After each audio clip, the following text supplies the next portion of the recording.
Hi, good morning. My name's Rich and we're Consumer Hub. We focus on recruiting, marketing, innovation and sales professionals across the FMCG sector. And this is the FMCG podcast where we hear insights straight from some of the best leaders that we can get our hands on and hear their insights into their business, their story and also what's going on in the category and in the wider industry. Today we've got Marcus from Slingsby Gin and also from Spirit of Harrogate, and we're really excited to have him on the show and hear all about his business and also more widely the gin category and what's going on there. So Marcus, just great to have you on the show today. Can you just give us a quick kind of introduction into you, kind of your story and the business, if that's all right?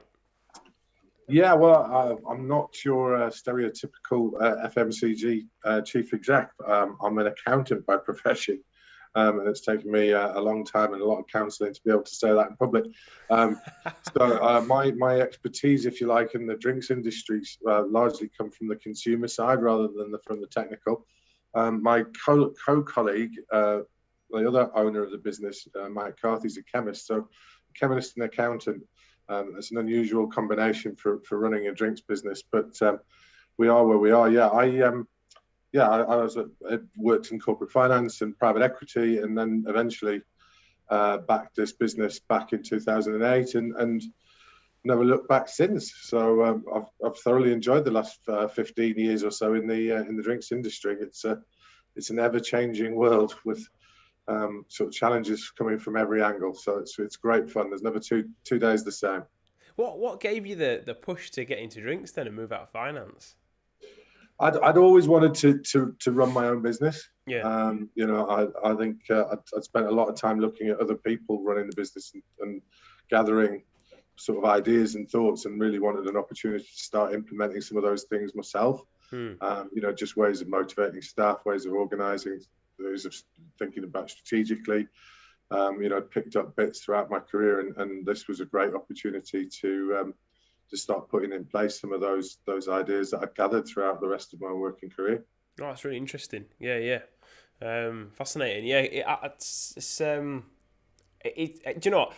It's actually a theme in some of the startups that we've spoken to that have kind of gone all the way and remained independent. Is actually that the owners aren't from an FMCG background, and I wonder if it's just partly down to you're not typecast by the mold, coming through one of the big companies, so you kind of got that kind of independence of thought there. I don't know, that's just one of the things I've observed.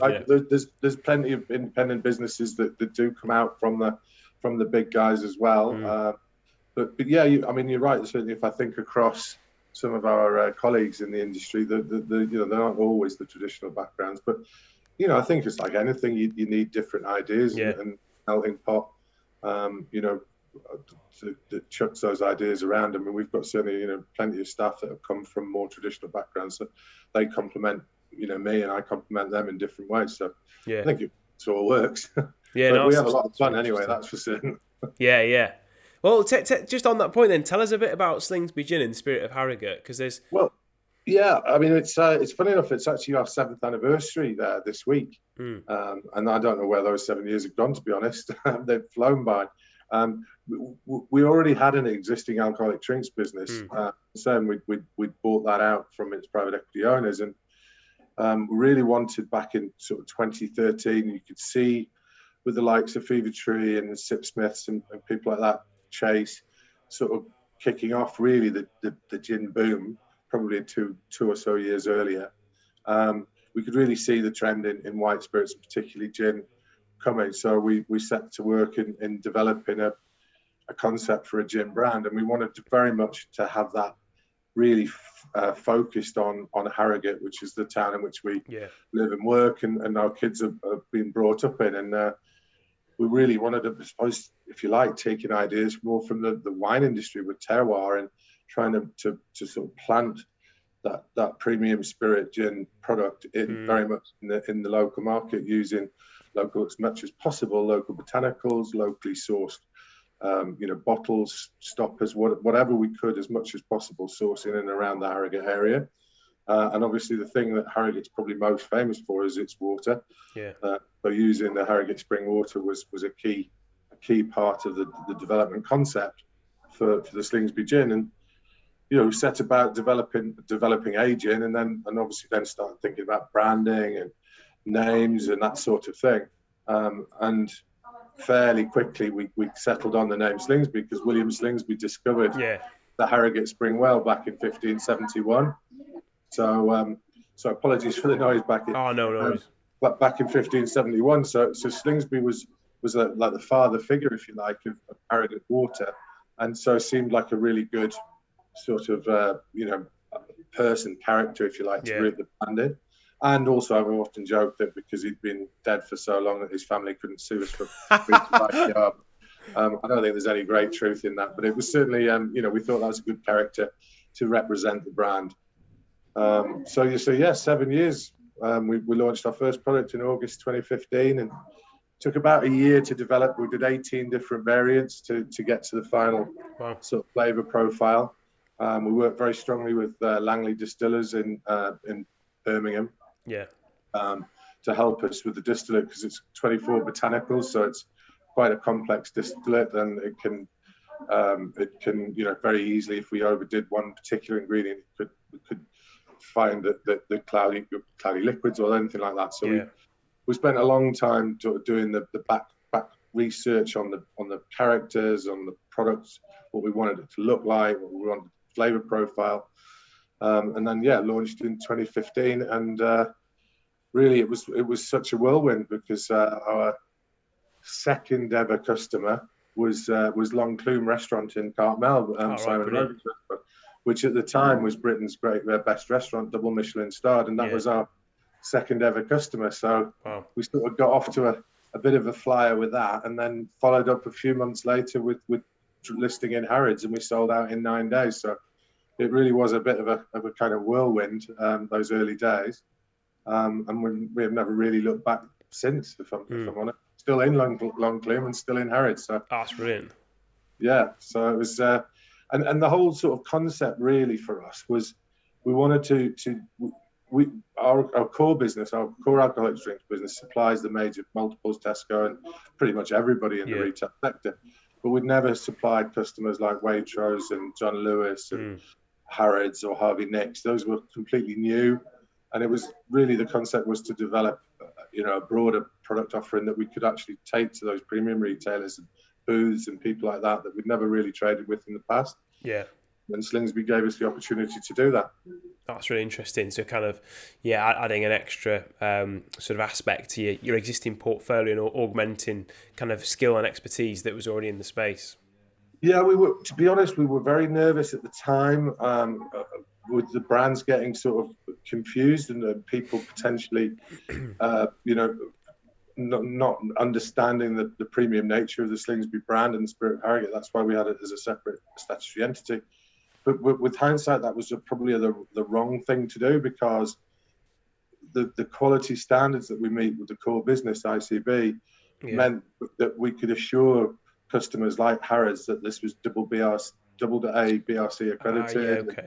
So that actually, our nervousness, if you like, of everyday good value brands being mixed with a premium or ultra premium brand at the time, I think wasn't. We would probably got that one wrong. And if I had my time again, I'd have made the connection a lot more clear at the time. Because that's really interesting. The expertise was really important.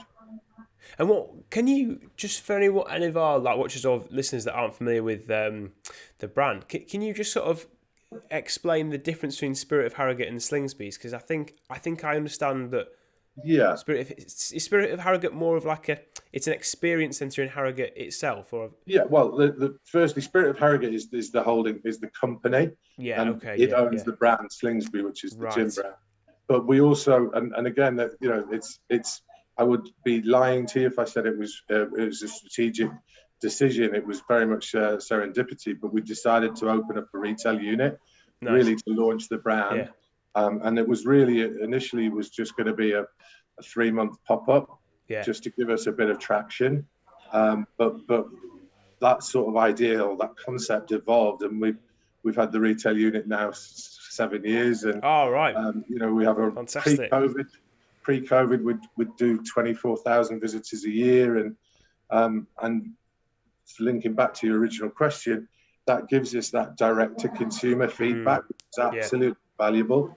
So at any point in time, we have all our development gins, in the retail unit, and the consumers can come in and they can sample them for as long as they want, free of charge, and we can get their feedback. So whenever we do launch a product, we know it's been sort of extensively market tested by the consumers that come in, and we get their feedback. On top of that, we offer a broad generic. It's not a Slingsby gin experience; it's a gin experience where we take people through the history of gin and the styles of gin, so that we share our passion for the category with consumers, and help them understand the history and some amusing sort of stories of the category, but also how to pair things with different tonics or different cocktails, and just generally, give those consumers who are quite interested a little bit more, information about the category, as well as offering them plenty of gin, so they get well looked after. It's good value. Oh, okay, that's interesting. We've been doing those experiences really since day one, and again, those weren't really planned, but they've evolved, and we get outstanding reviews on TripAdvisor and the like. So they're really good opportunity for us to share our passion for the gin category. Yeah. So in terms of Slingsby itself, now 7 years. If we broadly speaking, we have three, if you like, more traditional gins. So we have a London Dry Gin, which is the original blue bottled product. We now have a Navy Strength Gin, and we have an Old Tom. So those are our sort of straight gin offerings. And then on the flavoured side, we launched a rhubarb gin very, very soon after we started. Nice. And that's, ever since day one's been our absolute outstanding seller. Do you use any Wakefield rhubarb? We've got into it very early, and again, it was one of those where it was in the store and people tried it and it disappeared. So it was like, look, we've got to do this. And originally it was just going to be a limited edition. I think last year we distilled 22 tons of rhubarb, which again comes from the Yorkshire rhubarb triangle, so it's got great provenance, and it's Old Droid's farm supplier. So I'm told you can hear it crackling in the night under the candlelight and all that stuff. I've never actually visited myself. But no, it's that rhubarb gin's been an absolute standout for us. But we followed that with we have a marmalade now, which again we can't find a commercial source of citrus fruits in Yorkshire. We haven't found that just yet, although climate change is working on it. So we use locally produced marmalade for that, and then we have gooseberry, which is from just near Beverley. Nice. And a blackberry, which is again around the York area. So we have the four flavoured gins, if you like, which complement the three more traditional styles. Yeah. And then just to complete the range, we produce a single grain vodka, which just gives the non-gin drinkers, if you like, an alternate. And obviously, with the market moving maybe more in favour of vodka over the next few years, it's probably a good idea to have that in place. Oh, okay, so that's really interesting. So you're saying that the rhubarb was the best sellers, and if there was one that I was going to try first, as a bit of an outside shot to compare with the rhubarb, like what would you say is your recommendation? Well, see, it is a very personal thing. We actually almost find that the market in the UK is divided between north and south.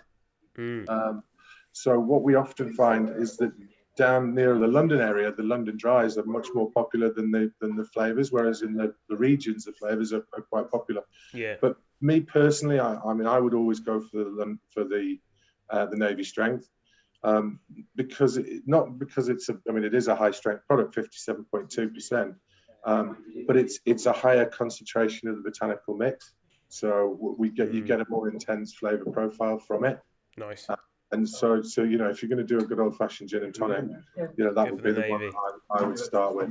Okay, that's good to know. I've got some drinking coming up at the weekend with the hot weather, so clearly I need to get some Navy Strength in. Just use 35 mils though, because it is a strong product. 35, we would recommend a great big, solid, chunky wedge of grapefruit. Because our base citrus in our gin, all gins have typically got a base citrus, and often it's lemon or lime. Ours is grapefruit, and it gives it very aromatic sort of experience for the consumer. Big chunky grapefruit wedge in there with your tonic, and a little bit of Angostura's bitters maybe, or or even Fever Tree, the pink Fever Tree tonic that they do that has Angosturas in it. It accentuates that high flavour profile.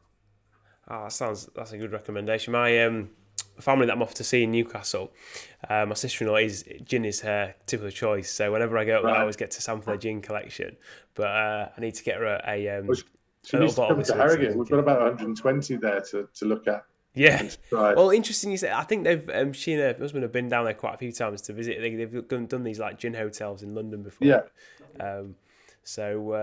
What I mean, you kind of touched on it there with the grapefruit sort of base to the botanicals, but what makes the Slingsby brand different? Like, why do you think it's got so much traction in the marketplace? Because it's very well known. I mean, in terms of ingredients, I mean, obviously the water, even at the Navy strength at 7.2, there's still 33% of it is still Harrogate water. So I think that's really important. I think the water is obviously key, but those local ingredients as much as possible, those are a differentiating factor. Yeah. But as I touched on earlier, I think the fact that we use a base of grapefruit, I think makes it just that little bit softer. We're not a very heavy juniper gin. We're probably a bit of a pre-war style, rather than after the war the gins got very focused on juniper, and if you like a really heavy juniper gin, they're great at delivering that. But I think a lot of the expansion in gin over the last decade has really moved. You must always taste of juniper, but it doesn't have to be in your face. So our gin's probably a bit more like a pre-war style, where there's the juniper will start and then it'll drift out in the flavour profile towards some of the other things like the grapefruit. So it's somewhat softer, a softer gin experience. Yeah. What so something that we're always kind of interested in understanding, when it comes to startups, independent businesses, is kind of how you go on that journey of developing your identity. Like, if you're looking at the market, and there's another business out there in an emerging sort of segment within drinks, like, what would your advice be to them on sort of shaping their brand, shaping their product, and making sure that they don't just become a copycat? Because there's a lot of that around as well. Listen, I mean, look, there are people way better qualified and more technically trained than I to comment on that. What I think I would be best to say is, well, the way that we went about our process. And if somebody finds that useful or interesting, then but certainly I wouldn't feel hugely confident telling marketeers exactly how. But marketing was really important. We were very clear at the outset, and a lot of people actually said we were crackers to try and go for a retail price point, ultra premium retail price point of about £40 for a bottle of gin. People were sort of like, that's crazy. Nobody's ever going to buy that. Yeah. We were pretty confident that actually, if we, rather than promoting ourselves as a gin brand, we promoted ourselves as a lifestyle brand, the way that you would like almost an affordable luxury, like a nice candle in your downstairs loo, or a posh, pudding that you might have on a nice, weekday evening when you've had a nice something to eat.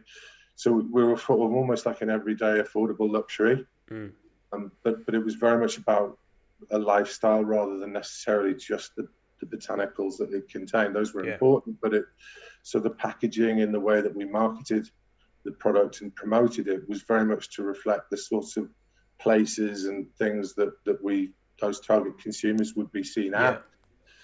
So we've had a very strong association over the 7 years with predominantly with sport, but also fashion and music, and when it really works, we combine sport and music. So I'm actually, apologies for all the noise, but I'm recording this here from Wentworth Golf Club.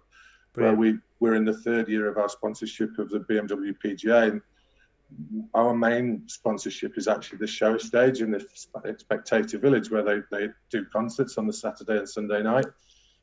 So it's the Slingsby show stage, and that's combining our love of sport with music and entertainment, and so there's a kind of a nice tie up there, and it's the gin sits very comfortably in amongst that sort of golfing consumer base. But alongside that, we've been running a campaign now. We're in our second year of the Slingsby cadets, where we take 4 celebrities who've never played golf before, and we provide them with equipment and training, and we follow them through their journey of learning to play golf, really to encourage more female participation in the sport. Yeah. So we're actually here at Wentworth today as the cadets for this year are in their playoff finals to determine which one of them will go and play in the BMW PGA Pro-Am next month here at Wentworth. So we've got Judy Murray and Zara Tyndall, Dr. Zoe Williams, and Anna Woolhouse all competing actually in a few hours' time. Oh, great. You know, we that's really important for us because it's bringing out the social side of a sport, which is, you know, really important, but it's linking it back to, you know, meeting up with friends and enjoying good times responsibly with a nice gin and tonic on the terrace kind of thing. So that's why we've been trying to talk. So yeah, if I went back to launching, when we launched, we really tried to cover off, you know, those sorts of events and consumer opportunities that related to that target consumer. So over the time, we've done cows, we've done the British and Irish Lions Tour of New Zealand in 2017. We've done quite a lot of work with golf and cricket, a little bit of motorsport. We sponsored the UCI World Cycling Championships and the Yorkshire Tour de Yorkshire for a number of years. So cycling again was one of those sorts of sports which crosses over the consumer that we were looking at. So yeah, it's been a bit. We haven't sat down and planned it all out. It's been a little bit reactive, but it's been something we've been consistently done over the last 7 years, and that would be my advice to anybody launching a brand. It's relatively easy to make a product and to do it really well, but it's getting it standing out amongst the noise of all the other competitors, and that really comes down to marketing and trying to promote your brand in amongst the consumers and indeed the retailers or the on-trade. It strikes me as well that it's a kind of unique proposition for relevance as well, just continually developing those kind of sporting affiliations and obviously supporting women's sport is massively current at the moment with the success the Lionesses have had. Yeah. I guess it gives the opportunity, doesn't it, when you're not overly wedded to one particular way of doing things, but it's a case of constantly, taking a fresh look at your core values. Then it keeps you relevant, doesn't it? And it keeps you sort of resonating with the core demographic you're going after. Absolutely. I mean, I literally couldn't have said it better myself. And to be fair, over the 7 years of our evolution, I think our target consumer has actually changed a bit. We still have a slightly older, more affluent consumer in our target range, but actually we've become, and I think it's mainly the flavors, we've become really appealing to a younger consumer, and so we've had to start targeting our marketing towards a slightly younger, more millennial type consumer, and that's also been reflected in the decline of the price point. So when we set out at £40, the market wouldn't really sustain that now. We're probably, we are around about the £30 mark. Because that's where the market's got to. It's become so saturated with brands that, holding a premium price really doesn't give you any competitive advantage, positive disadvantage. So in order to maintain volumes, you've really become very price competitive. That's really interesting. Yeah. What, just for anybody that's interested in the, BWS category, what are some of the key trends in spirits and gin at the moment moving forward? Well, I mean, gin's in decline. COVID certainly won't have helped, and I know everybody said, I've been at home and I've drunk loads of your gin, and I thank them very much for that. And we did see retail sales increase by about 34% over the COVID period, but what everybody forgets is how many other opportunities you have when you're out on the on-trade, all of which was shut. So during the COVID period, obviously we lost our retail store as well, but we did replace that with a reasonable amount of online. And Amazon became our biggest single customer that year. However, all of that said, we still lost about 60% of our revenues during COVID because of the on-trade, and because we've got 27 World Duty Free stores and some cruise liners and bits and bats that went. So, it was a difficult, tricky period. Sorry, I'll just touch that. It was a tricky period from a trading perspective. That said, of course, we weren't doing shows and doing lots of marketing either, so there was a saving to be had. But I think now we come back and we see the consumer has. I think there was already a shift towards home cocktails. That was accentuated while people were in lockdown.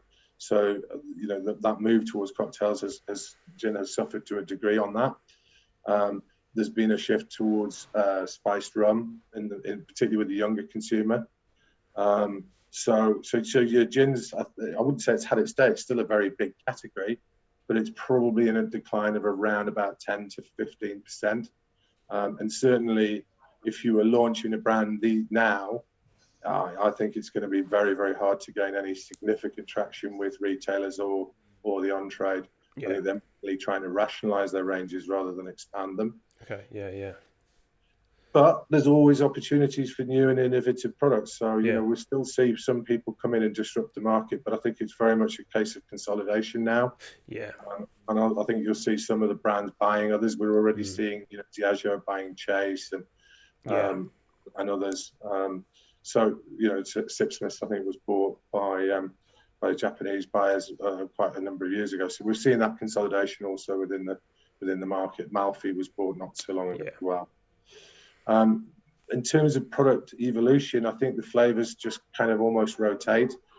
We launched our blackberry about a year ago, and that's proved very popular. Gooseberry sort of come off a bit. And I think, people are always trying new things, but there's also new tonics and there's almost a flavor overload at the moment. And so we're actually starting to see people going back to good old fashioned straight up London Dry and just, plain vanilla, good old fashioned gin and tonic. Yeah. So it is a fashion thing. So it just goes in cycles. Well, that's what I love. That's why I love FMCG more broadly, but particularly drinks, which we do so much in, because the trends can be such big swings, and especially if you. I mean, I love the on-trade. I try and get down to my local every now and again, see what's going on. It's very different my local compared to like city centre destination, venue, and then you compare that to events, and there's so many small sub niches that have massive swing trends in them alone. And it's very easy, isn't it, to look at the on trade, but the on trade isn't this monolithic thing, is it? It's made up of so many different channels, so many different product segments. It's fascinating. Yeah, if you just took festivals or events, we were guests of Freeman's at Silverstone this year, and the scale of their operation just to look after 300,000 visitors, and you mentioned the Lionesses at Wembley, again, just, being represented in those sporting stadia alone is just there's a huge opportunity, but it's very, very hard for a challenger brand such as ours to really make penetration into those sorts of markets. You've really got to start with the smaller independent pub groups and start building through that. Unless, of course, sometimes you just get lucky. But I think it's the old Arnold Palmer thing: the harder you work, the luckier you get. Maybe, I don't know. Yeah, definitely. Well, it sounds like there's some fantastic activations going on at the moment in Wentworth. That's really interesting. Yeah, well, and we're also we're very excited. We signed up for 3 years with Royal Ascot, so we are the official partner for Ascot for the next 3 years, and that's provided some fantastic opportunities to showcase the brand. So we're really, really proud of that, and I'm very excited about doing that for the next. We're halfway through this year now, so 2.5 years. So that's a really exciting opportunity for us. Oh, fantastic! Yeah, and just for anybody that's kind of listening, watching, thinking about your story, the business's story in their own career, like what advice would you have for somebody wanting to build a successful career in sales and marketing innovation, in drinks? Well, I think the bits of advice we got at the beginning was all about the packaging, and we never really subscribed entirely to that. We thought the packaging is really important, and detail is really, really important in that. But I think you've got to have a great product, and it's a liquid.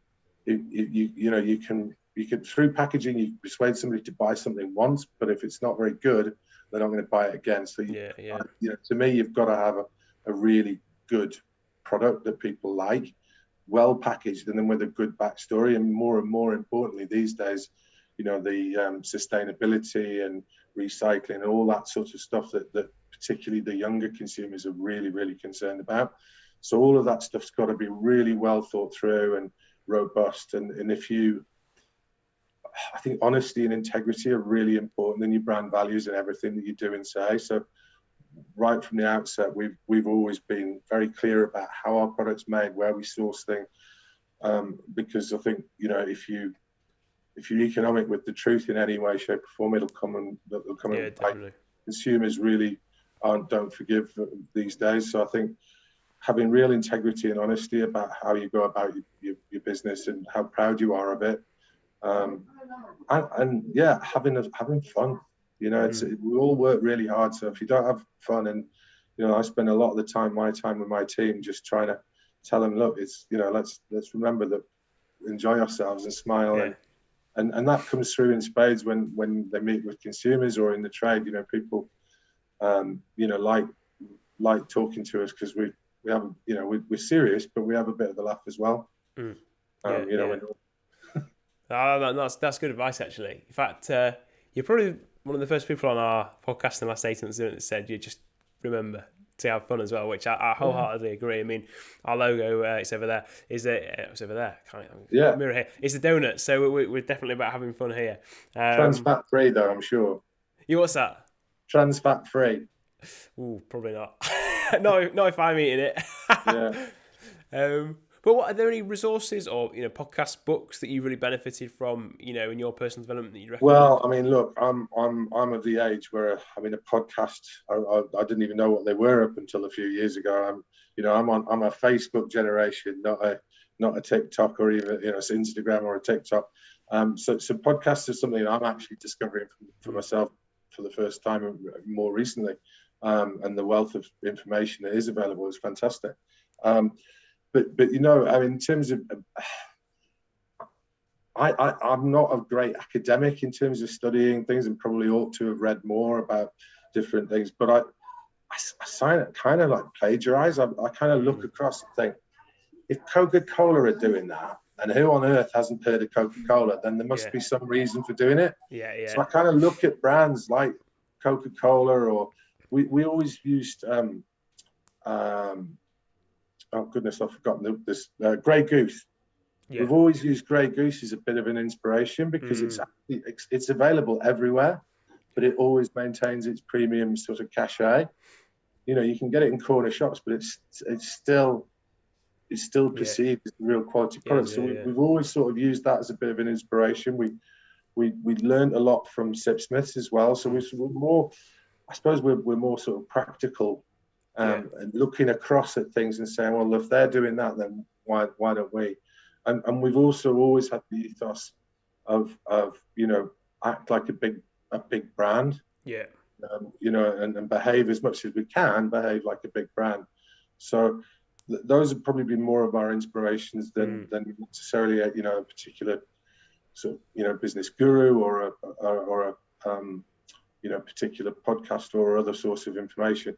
But also, and just, you know, listening to our colleagues. You know, I've got a fabulous team, and they're really enthusiastic, and you know, they've got great ideas. Sometimes they need tempering a bit, but you know, always listening to them and respecting their views on things.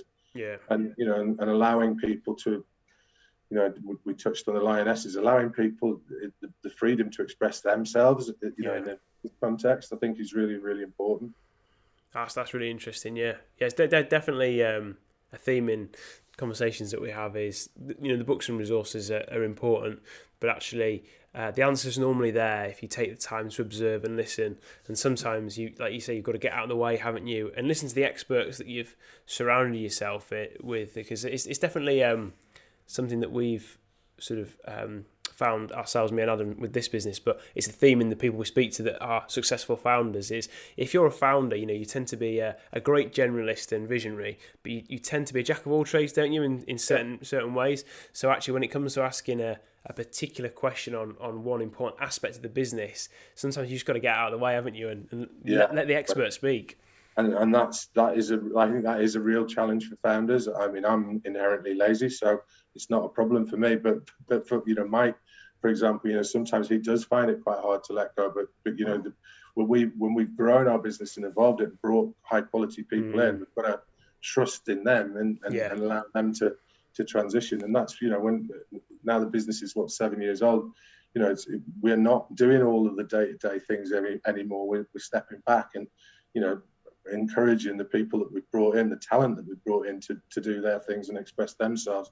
And sometimes that is a bit scary. I certainly can remember a time sitting and getting quite kind of annoyed that I didn't know that something was happening, next week or whatever. And then I thought, no, but that's the whole idea. You can't be on top of all of these things all the time. So, it does take a bit of transitioning sometimes, particularly when it's almost like your baby. But that also provides a great opportunity for us to enjoy it and celebrate and share the ideas with our colleagues. So but good people, really, really important. It's a real cliche, but we spend a lot of time around sport, but we really admire sports mentality, and that teamwork is crucial to us. And we do a lot of work around core values and engagement surveys and all that sort of stuff to understand our people.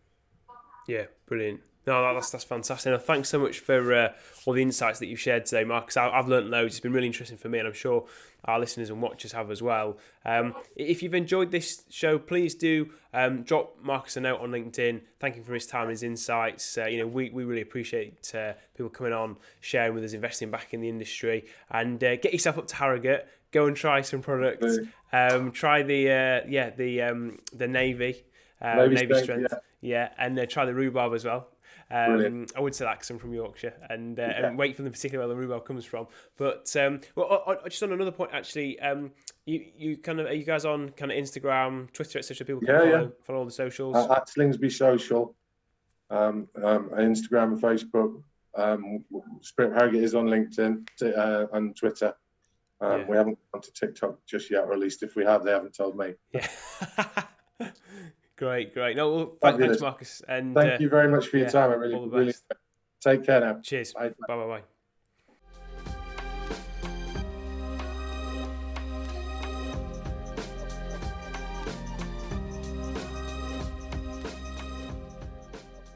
Thanks for watching the video, guys. Check out the playlist here for more content like this. Click the donuts to subscribe so you never miss an update, and give us a like and a comment so we know what content you'd like to see from us. See you next time.